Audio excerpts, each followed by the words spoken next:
Good afternoon, everyone. My name is Tamara Durand. I'm a parishioner, gladly, of St. Jerome's parish here. I was asked by Father to share my conversion story and how I became... Hello, everyone. My name is Tamara Durand. I'm a parishioner here at St. Jerome's parish. When Father Tom asked me to share my story of my conversion to the Catholic faith and how I became a chaplain, I was both humbled and shocked. Two things came to my mind as I've been thinking about sharing my story. Number one is the Holy Spirit, and number two is, Lord, I am not worthy that you should enter under my roof, but only say the word, and my soul shall be healed. During this time in our world right now, we do need healing. A lot of people are suffering. We need healing emotionally every day. I have to say that I wake up every day and pray for healing and for those of others. This is a tough time in our world now, and I just am glad to be able to get the chance to share the love of Christ and the Holy Spirit and a little bit of my story, which only really a few people on the planet know and that experienced it with me. I will start by saying I wish you were all here and that we could all be gathered in the fireside room together and talking, interacting. I was a teacher for 18 years, and I love to sit down and chat and interact with people. But with the way that it is right now, this is the best we can do. So my story. So I was born to 17 and 18-year-old parents that were high school sweethearts. They had me very young, and I have two brothers as well. Being that my parents were so young and got married young, my Ukrainian grandmother did a lot of the raising of us. We would go to school and be taken down there while my dad went to college and then to law school, and then my mom took a turn, went to college. And while I was growing up with my grandmother, I had the blessing to be around the Orthodox faith. With my family, I grew up in the Methodist faith and had a wonderful, amazing child and teenage experience there with youth groups and trips and musicals, and I was highly embedded in our Methodist church. And then every so often, once a month or so, I would go into the Ukrainian Orthodox church, and as we call it, the smells and bells, right? That's that beautiful smell and sound and the majesty of the robes in this tiny little Orthodox church bring comfort to me and did my whole life. So I was very blessed with a wonderful childhood Christian experience. I grew up and went on to become a teacher, met my first husband in college, and married right out of college and got a job as a kindergarten teacher.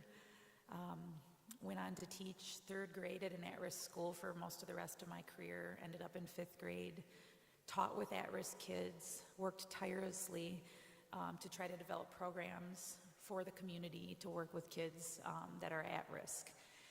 And what we're seeing in society right now and in these cities is a direct correlation to what we were seeing in the schools 10, 20, 30 years ago, and the breakdown of the family, the breakdown of society, the breakdown of after-school programs and things like that. And so we had a great community in Beaver Dam where I raised my children and were able to provide clubs and things and youth group and things like that for kids. So I was honored to be part of that and part of coaching and things like that. So married, had 3 children. After 14 years of marriage and 19 years together with my first husband, there was a breakdown, and I'll keep that part very short. And then comes my conversion into this story. Now, my conversion part of this to the Catholic faith and becoming chaplain and leaving teaching to become a chaplain, all is pretty much smushed into, I would say, about a 20-month period of my life. I had been teaching, coaching. After 18 years of teaching, I look back now and I know that God was preparing me to work with those that are dying or suffering. In my 18 years of teaching, I lost 11 students, former students, or kids that I had coached. 11 kids in 18 years that died, either by cancer, murder, car accidents, drug overdoses, just like a whole gamut of at-risk behaviors as well. So I look back, and as my years were going on and my own children were being embedded into this kind of death and dying process as well, we would take kids in that were sick, we would take siblings in of kids that were dying of cancer in their homes. My own children were embedded with these children and in these experiences. And I look back now and I know it was God preparing me and the Holy Spirit preparing me. So also to have the knowledge of working with at-risk children and families, because it all came together later in life. So I ended up having, besides going through all those experiences and opening youth groups and things like that, all within this 20-month period then, my life kind of came to a Holy Spirit, I call it a God smack. And I like to use that word for people, the God smack we get. So I ended up having a couple surgeries, going through a divorce, being a single mother, getting my second master's degree in theological studies, living alone with my kids, doing a chaplain residency, and eventually re-meeting my high school sweetheart that I hadn't seen in 23 years. So this was all within a couple-year time frame. So as I started having health issues, I had 7 different operations or operations or procedures in a very short amount of time. I ended up having to be on leave quite a bit from my teaching career. As that was all going on, I was also coaching cheerleading for the school district. And all within this period came this time of turmoil in life. Life seemed perfect at the time. My children were young, I was teaching and coaching, was keeping things at bay at home. I also started teaching for 10 years at the graduate school level for 3 universities. The longest one was Marian University. And I look back now, and the 3 years that I taught for 3 separate universities, all those universities were Catholic as well. And I still wasn't Catholic at that time, so God was preparing me. One of the classes that I taught was in Summit. There was a building behind what is now Aurora Summit Hospital, and they were just breaking ground in this building, and I was driving back home to Beaver Dam, and I saw this building starting to go up, and I didn't know what it was at the time, and as I drove back, the Holy Spirit said, "You're going to be there someday." And I eventually ended up being a Eucharistic minister through St.Jerome's here at that hospital. That was one of my first signs. After one of my surgeries, I ended up going septic and ended up in the emergency room by myself. My ex-husband was home with the children all night, and I ended up in the ER and ended up being admitted into the hospital on a lot of morphine that wasn't even touching the pain. I was all alone in the hospital. I was looking out the window, standing over the window, looking down at my school that I taught at for 14 years. It was pouring rain. I had the IV pole attached to me, and the pain was so bad that I eventually just laid down in the bed. At this time, my marriage was not good. I wasn't seeing my husband, hearing from my husband. I'm laying in this hospital bed all night in dire pain, and I was alone. I laid back, and I saw the light. I saw this glorious light up here, and then I looked back down here, and I saw my 3 children's arms reaching up to me. And I looked up here and saw a light. And I looked down and saw my children's arms reaching up to me and went back to my children's arms. And my children were not there. The next morning, I awoke. And remember, at this point, I grew up Methodist, but my ex-husband and I had been taking the kids to the Presbyterian church. And I'm going to kind of jump around here because this was all happening all at once. We were at the Presbyterian church, but I also had my children at the Catholic preschool because it was a great preschool there. And so every so often I would go to masses. When I was ill and recovering at home and on leave, I would go to the children's masses and sing the hallelujahs and sing the Lord's Prayer and see all their cute little hands raising up. and sit and pray after in front of the Eucharist. And after I swooshed back down the next morning, I woke up and I said to the doctor, who was a member of my family at the time, I need to become Catholic. Call my pastor and call a priest.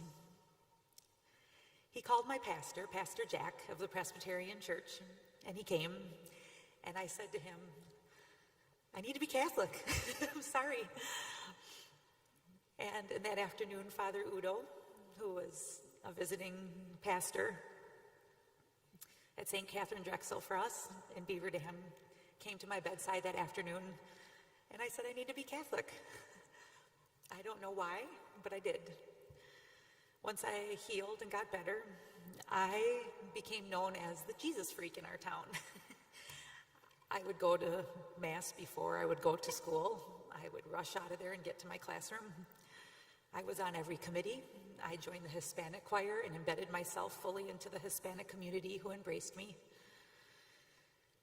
I also, it became evident at that time that my marriage had to end, being that there were severe issues that I will not go into, but it needed to end at that point. And so I gathered the strength to do that. And then the church embraced me during that. I started our CIA. That was on, this experience happened on December 6th. By that next Easter, I stood up front and Father poured the oils over my head, and it was the holiest moment of my life. I continued to suffer after that. I had to suffer as a single mother, go through a divorce, watch the heartache of my children. I was very blessed to be able to get along with my ex-husband and with my ex-in-laws, and they continued to help raise my children. All during this short period of time, I went back to teaching, but I also started a master's degree in theological studies. During this time, as I was becoming Catholic and as a Catholic woman and needing to work, I didn't know what to do. I walked out of Mass one day at the back of the church, which I never went in and out at the back of the church for daily Mass. And I looked up on the bulletin board, and my now husband's face was up on the bulletin board. And I said, Dave Durand, what did you become? He was the keynote speaker at Men of Christ. And I thought, and there was an email at the bottom of it, and I thought, this is a good guy to contact. He's Catholic, and maybe he can help me figure out, I'm a Catholic woman, I can't be a priest, so I can't be a nun. I'm a divorced woman with 3 kids. What do I do? I emailed him, and we were going to get together, and I was going to have a meeting to learn about what I could do, possibly. In the meantime, my daughter got sick, and I forgot to meet him that day.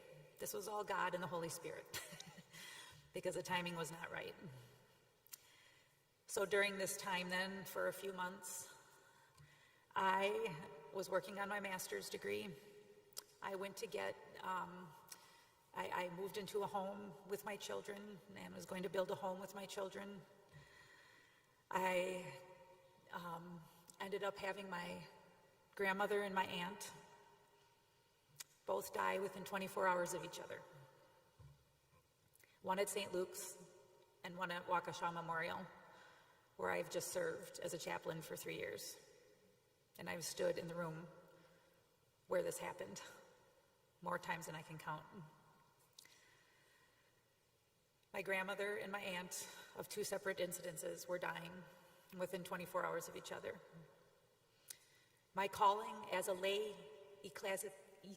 ecclesiastical minister came. I'm sorry that I'm goofing that word up, because that's what we're called in the Catholic faith, because really priests are chaplains. Came with my aunt. She was dying, and my entire family was in the room with her at Waukesha Memorial, and I went to start praying over her with my entire family there, and something rose in me, the Holy Spirit, and I just started praying, bent over her. That was my first experience as a chaplain. My family went home with me that night and looked at me what the heck is going on? The next day, I went and sat vigil as my grandmother was actively dying, which I had never done in my life, and I didn't know what this entire process was. I sat vigil with her throughout the night, and at 2 a.m., my grandmother opened her eyes, and I saw the eyes of heaven, and I knew I needed to work with dying people at that moment. I knew I did. And I walked out into the waiting room the next morning, and my mother was sitting right there, and I walked out, and I looked at her, and I said, I need to work with dying people. I went back to my parents' house and started looking on the internet. How do I work with dying people? Hospice. I'm not smart enough to be a nurse, can't do that. I don't know how I'm going to do that being a single mom. What do I do? My mom and dad sat in the living room with me and discerned with me that night and said, what is going on with you? And I just kept saying, dying is so beautiful. It's like birth. It's so beautiful. It's just beautiful. This is a beautiful process. I can't believe this. And my father's saying, what is going on with you? This isn't beautiful. This is suffering. We just are losing 2 people within 24 hours. It's beautiful. And I need to work with dying people. So I went to my grandmother's funeral a couple days later, and I ran into my father's cousin, who was a chaplain in Madison at a hospital. And I told him my story, and I said, I got this certificate that calls me a chaplain online. And he said, you need to go and do more for that. You need to do more than that. I talked to my mentor, who was the Presbyterian pastor, and he said, you need to do more. You need to do clinical pastoral education. What's that? Because I had this internet certification, and I thought I was a chaplain, and I didn't know if I should wear a collar or be a priest or move to be Episcopalian. I'm a woman, and I'm a Catholic. I can't leave the Catholic faith. I didn't know what to do. And my dad's cousin looked down at me and said, what about being a chaplain? And I said, what is that? I thought of Father Mulcahy on MASH. That's the only time I'd ever heard that word in my life.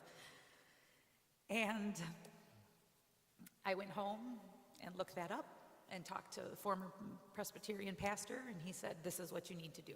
Go home and look this up. I looked up clinical pastoral education.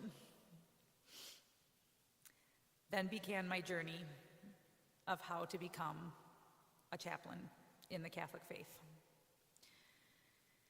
I needed to get another master's degree in either divinity or theological studies. I registered for that immediately. As I was teaching, I would go on my lunch hours in the library and work on it. All the while, I was being harassed in the school district by some former administration that were trying to get me out because of the way I was coaching and teaching had I had been gone. And as it turns out, that all came to a head long after I was gone with other people as well, I found out. And I needed to move into a different direction, and I knew it. And the Holy Spirit, I walked out of my classroom when I was teaching 5th grade that year, and I went home and I threw out all my college education stuff I was using to teach and all my teaching supplies and said, I'll never be back to this again. I just threw it all out. I then started looking for clinical pastoral education. How can I do this being in Beaver Dam with 3 small children? How do I do this? How do I do this? The Holy Spirit moved me so fast. I got an entire Master's of Theology, 33 credits in 10 months, all distance learning.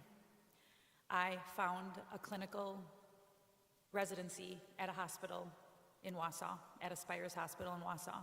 All around Milwaukee, I was being told, you can't do this, you can't do this, you can't do this, you don't even have your first unit of CPE, you can't do this, you can't do this, you can't do a residency here, how are you going to do this? By every place I called.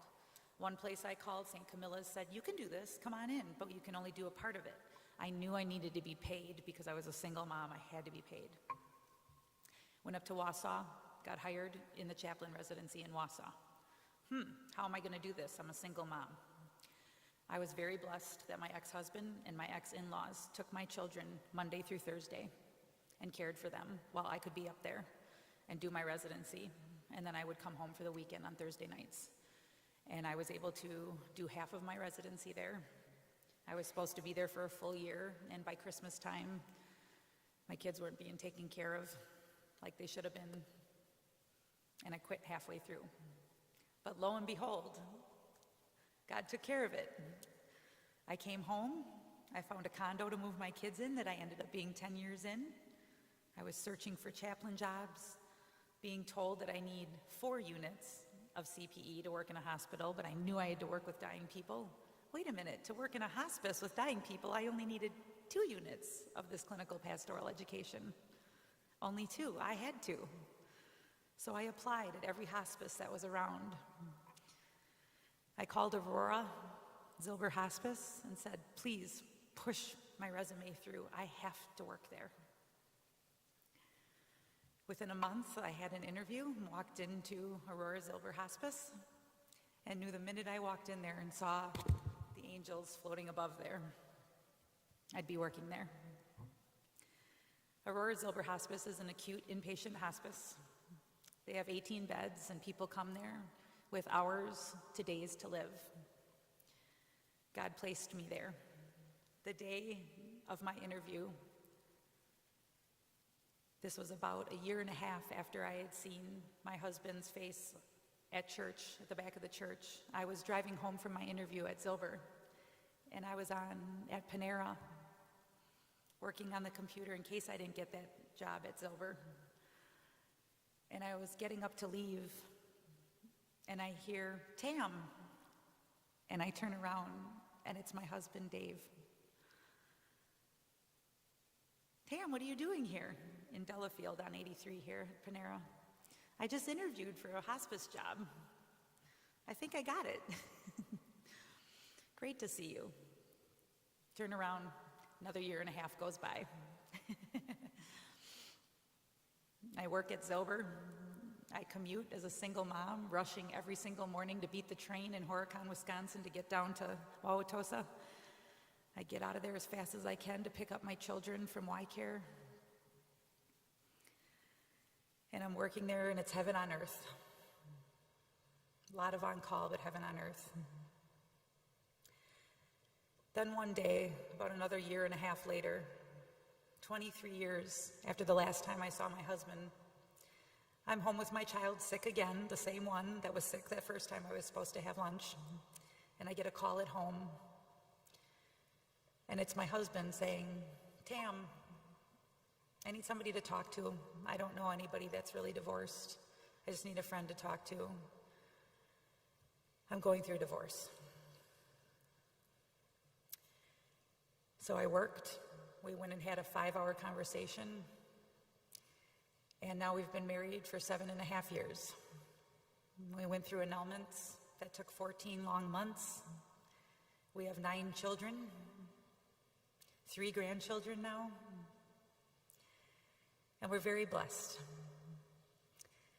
I quit Zilber at the hospice I was working at because at the time we had a lot of kids and a lot of school activities and sports, and the commute was very hard. It has not been easy. Raising 9 kids is hard. We decided to keep them embedded in their homes in Beaver Dam and in Waterford. They were all in Catholic school, all in their sports, grandparents, their other parents were there. So for half the week, we lived apart and lived with our children in our separate towns, and then the other half of the week we were together. So we sacrificed that, and it worked. We have 1 child left in the house now, and he's a junior. And we're blessed with grandkids now, and everybody is doing wonderful. And it hasn't been easy for everybody. Every child has gone through their struggles. We've had to work hard, and we've been very blessed. Love is a verb, and the Holy Spirit works in us. And I always say, when I see the chaos that's going on in the world right now, how can people not believe in God? Because to me, it's so evident. When you look at the Eucharist, I would die at the altar here to defend this if anybody walked in this church right now, because he did for us. How can we not believe in the Holy Spirit when the Holy Spirit moves us to exactly where he wants us to go? In my case, it was a Godsmack. And I've said to people, sometimes God will just give us a pinhole to see the other side, his light on the other side of that wall of pain, or that wall that's in our way, or that door that's closed. Just a pinhole of light. And sometimes he'll just bash through with a bulldozer For me, it was a bulldozer, and I'm blessed for that. It was a lot of suffering with that bulldozer, but it went fast. And look what I have. I'm standing up here next to the Eucharist with a beautiful congregation that comes here every week, with priests that would die for this Eucharist. And I'm so blessed to be a Catholic every day because we know the fullness of the truth. And I feel honored to know that, the fullness of the truth. And I thank Jesus, and I ask for healing for me, for my family, and for everyone that might be suffering right now. I ended up at Waukesha Memorial Hospital after taking a few years leave and working in our company that my husband founded, and ended up in my dream job after serving Eucharist, where that hole was being dug at Aurora Summit Hospital for about 2.5 years, and would come and talk to the beautiful office ladies that I look forward to every week. And I miss them. And then I ended up in my dream job at Waukesha Memorial in the ICU and the ER and oncology there, doing trauma work. And when COVID hit, the biggest trauma that our world has seen in our lifetime, I couldn't be there with my team and with those suffering. And so I had to work around it and work with the nurses through the back doors and online and on phones and meeting and doing what we can to minister that way. And then our program started getting cut. So my days in my dream job are gone. And I just have to trust in God. And when he closes a door, he opens another, but the hallway in between and waiting in that hallway is tough. So now I wait. And I've been blessed to be accepted at Columbia St. Mary's down in Milwaukee to be a chaplain there. I immediately started pursuing other chaplain positions, and I'll never again be in the situation with the family I had at Waukesha Memorial. But that was my season there, and now God needs me in this Catholic hospital. And one other thing I want to reiterate to anybody that's watching is the sacredness and the power of anointings of the sick. It is part of my mission on this planet to get anointings. When I was at Waukesha Memorial, the anointings went from 70 to over 800 in the years that I was there because of the rock star priests that we had in the Waukesha community of churches. These priests were on call 24/7 for us, and they would come literally running through the halls. And I would tell people that we have doctors of the body, but our priests are our doctors of the soul. And on the 1 yard line, when we are on that 1 yard line at the end of our last days and our last breaths, call the priest. They are our superheroes. They are our superheroes at the end of our life, and we need them as doctors of the soul. Never be afraid, because they will come running. They will run in the hallways with you as you are being pulled to surgery on a gurney. They will go into a surgery. As you are coding, they will come into the room with you. They are superheroes. Honor our priests. Pray for our priests. My husband's son, my stepson, our oldest, right now, is in the priesthood in seminary. I ask you to pray for him. I ask you to pray for all the priests. I ask for vocations to sisterhood, for the nuns, and for the priests. Because in the end, it's about this and the Eucharist, because nothing else matters. This is what brings us healing, and I praise Jesus every day for that. And I thank you for the honor of telling my story. God bless.